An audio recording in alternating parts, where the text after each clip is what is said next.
Spoonerisms and malapropisms, the delightful and often embarrassing phenomenon where the initial sounds or letters of two words are swapped, have caused many a public slip-up. And this linguistic quirk is typically light-hearted, but when it involves the name of a prominent figure like Jeremy Hunt, it takes on a more mischievous tone. The notorious mispronunciation of Jeremy Hunt's name is perhaps one of the most infamous modern spoonerisms, mainly because of the potential alternative switching the H with the C yields a particularly rude result.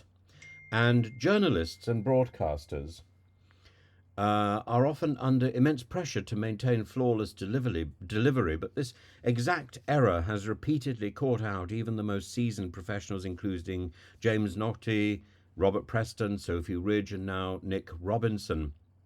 The slip-up initially occurred because Jeremy Hunt was the Secretary of State for Culture, and so you mix up the Culture Secretary with Jeremy Hunt's second name, and that is a genuine spoonerism.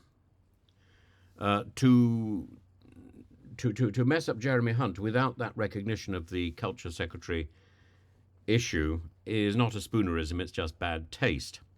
But the slip-up occurs when the brain in haste swaps consonants, and in Jeremy Hunt's case the result is the inadvertent vulgarity.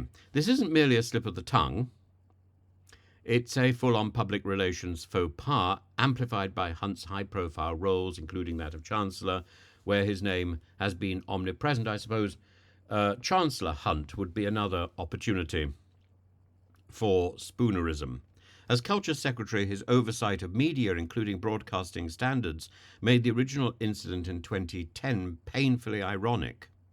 James Naughtie's slip became legendary not only for the unfortunate word, but because Hunt was at the time responsible for regulating the industry that broadcast his name, mistake and all, into millions of homes. And the problem is that the Culture Secretary has been a springboard for ambitious ministers ever since, and many of them have had rather flagging egos and rather lackluster competence.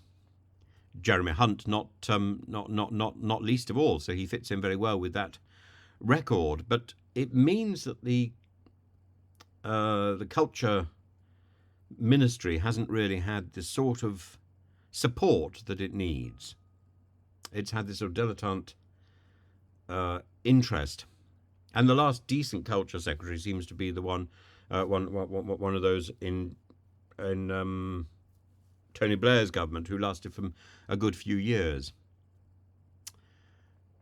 Nick Robinson's latest misstep follows in a long line of spooneristic tragedies, and despite his quick correction, the gaffe had already resonated with listeners, a reminder of how precarious live broadcasting can be.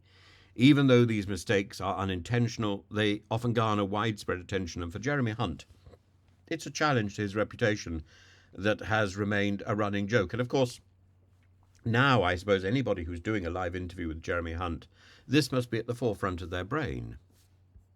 The endless recurrence of this slip demonstrates the treacherousness of certain names in live broadcasts, where the margin for error is slim, but the consequences, linguistic or otherwise, can be immense.